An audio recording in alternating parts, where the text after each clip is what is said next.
Why, you... Old Ironhide's gonna pull through nicely. Unless I review him. Hello, my baby! Hello, my honey! Hello, my ragtime gal! Suddenly you've kissed my wife! Baby, my heart's on fire! Greetings, mortals. It is time to review the grizzled old Autobot veteran who isn't Cup. Yes, it's Ironhide from War for Cybertron Siege, coming in deluxe size as he invariably does.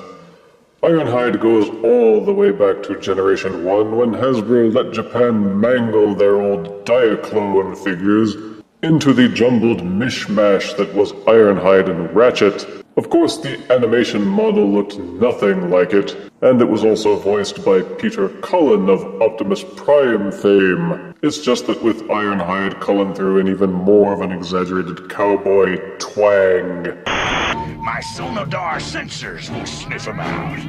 No deceptive creeps, but there is something weird in there. As crummy as the figure was, they kept reissuing it for some reason. It took them until 2008 to make a decent version for the Universe line, though even that one had its problems. No, let us not discuss the Bayverse version, but for the Siege line, Ironhide finally seems to have a figure what doesn't suck. The box shows off the figure well as usual, with character art on the side, photos of both modes on the back, and diagrams showing off how to interact with the Battlemaster figures. Dousing the side panel with black light will show the Cybertronian writing, which this time reads Trithilium, which is supposedly the super strong metal that Ironhide's non-iron hide is made of. Having had our fill of this box, let us now tear it to shreds and review the figure within. Out-of-box Siege Deluxe Ironhide comes with his instruction booklet and a weapon accessory, the LR Doom Blast Forge Launcher, which has two modes, the Missile Launcher mode and a Hammer mode for when it's hammer time. Hammer time. According to the manual stats, the hammer has 17 muscles, 5 targeting scopes, and 17 10-ton weights. And in Riffle mode, it has 18 muscles, 15 targeting scopes, and 19 mouse pointers. In Hammer mode, they supposedly rigged it with these tiny protrusions so that you can plug in the Fire Blast accessories, but I have found that they very rarely stick. Boo! And this is Ironhide in his alt mode. In Generation 1, he turned into a red van. For the Siege line, he turns into a kind of red van. At least it's red, with his Generation 1 style windshield.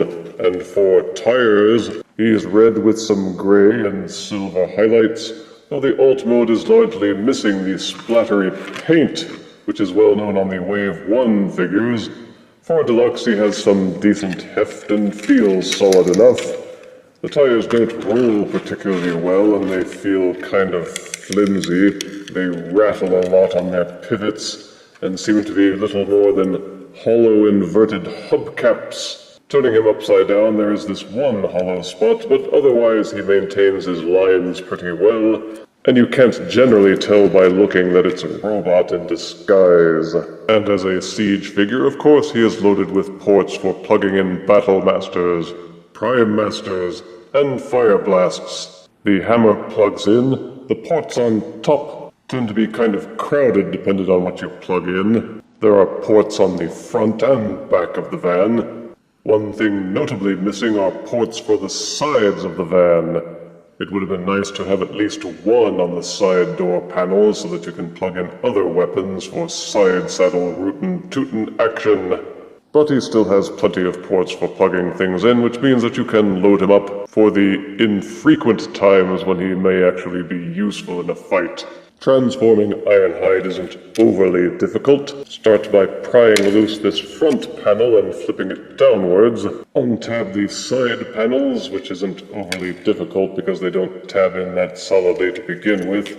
The van halves tab together. Untab them. Then you may rotate out these top panels to become side panels. kind of rotate the leg sections out of the way. You will note tucked up in here is a kind of rotational hinge pivot. Angle the arms up slightly, and then rotate the entire van body section 180 degrees so that it is inverted. Reclose the panels on the legs. You will note on the sides here there's this tiny tab and a tiny groove up here. Those peg together. Not very well granted, but they do. The two arms tab together with this peg and slot. Untab them and pull them apart. They will split down the sides on these little hinges. Rotate the arm so that these ports are facing outwards. Then bend the arm down. Tilt out the windshield. Where Ironhide's head is stuffed inside his gut cavity. Rotate the head up for the dramatic head reveal. You will see a sort of double hinge thingy down here. Fold and accordion it out slightly. You will see these very small grooves up at the top near here in the silver section, and an extended ridge on the inside of the windshield. Angle the hinge and then they should tab together and hold in place. Push the car gun grillwork back up into place, then angle this neck panel down until it tabs into place. In robot mode, Ironhide shows off more of the gray and silver parts, though he keeps a lot of the red. The paint applications are neat with his silver face. He could have used some light piping. You can probably store loose change inside his hollow chest. He looks solid, but having transformed him, you know that the legs and chest are mostly empty space, even if he is made out of shrilly, pippy, thin mentium. The head sculpt is an excellent likeness of his Generation 1 cartoon model, though admittedly it doesn't take much to improve on the Generation 1 toy's head because it didn't really have one. The sculpting and detailing are mostly good, though the tires could have used some touching up. And once again, the only splattery bits seem to be here on the feet. Even more Battlemaster ports are opened up for plugging in all kinds of accessories. He looks particularly good when paired up with the 6-gun weapon accessories, but he can also use shockwave, cog, or any 5mm weapon. The weapon accessory also plugs in a number of ways. He can of course hold it in his hand like a standard missile launcher, but it also has two other pegs for holding it. Ironhide's articulation is what we have come to expect from most Deluxes these days, with a 360-degree rotating head, which you can tilt forwards if you don't mind this side panel sticking up. The shoulders have that inverted hinge, which is blocked off once this is in place. There is a rotating hinge, and a secondary hinge on the inside of the shoulder so that you can splay the arm outwards, which is why he carries a lot of pit. Upper bicep swivel is included, and the elbow will bend 90 degrees. He's got full waist rotation, and the dual hinge and swivel combo for kicking his legs forwards, backwards, and splaying them in and out. The upper thigh will rotate 360 degrees, and the knees will also bend 90 degrees backwards. Like with most of the Siege figures, the feet will not tilt forwards or backwards, which is a very great weakness. They seem to have swapped that out in favor for the ability of tilting them from side to side ridiculously, so he can support wide-angle stances for doing the intergalactic disco, but he can't tilt forwards and backwards for running poses very well. But you can get a lot of playability and posability out of him, making him light years ahead of Generation 1, and even better than the Universe version. Here is Deluxe Siege Ironhide, next to Universe Deluxe Ratchet. Hang your head in shame. Here is Siege Deluxe Ironhide next to Siege Voyager Optimus Prime. And here is Siege Deluxe Ironhide next to the chunk of pure evil from Time Bandits. It's evil! Don't touch it!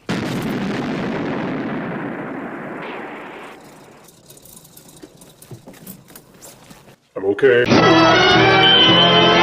Fans of Generation 1 Ironhide, the cartoon version, will find plenty to appreciate with the Siege Deluxe figure. He may not look exactly like an Earth-style van from the 80s, but at least he's not a Ford F-150 or something. Positives are that in both robot and alt modes, he is a good tribute to Generation 1. His weapon accessory looks awesome, and makes a neat missile launcher or a cool hammer. He's a bit larger than other Siege Deluxes. The paint and sculpt are solid and clean. He's stable on his feet, and with the Battlemaster ports, you will not suffer from lack of ways to personalize his weapon's loadout. Negatives are that there is some hollowness to both the chest, the back, the legs, and forearms. Some of the panels feel a bit thin, and they don't tab in particularly well, so you'll need to be careful with him. The alt mode could have used some open ports on the sides of the vehicle. The fire blast accessories fall off too easily. The feet won't tilt forwards or backwards. There's no light piping. The head won't tilt backwards. And there's very little of these splattery patches on the paint. But even without a combiner gimmick, you will still enjoy this deluxe figure. Or you can wait until they crank him out as a Ratchet repaint. I give Siege Deluxe Ironhide 7 out of 10 deaths. Anything less wouldn't have been Ferris. If you refuse me, honey, you lose me. Then you'll be left alone, oh baby. Tell them all and tell me I'm your own.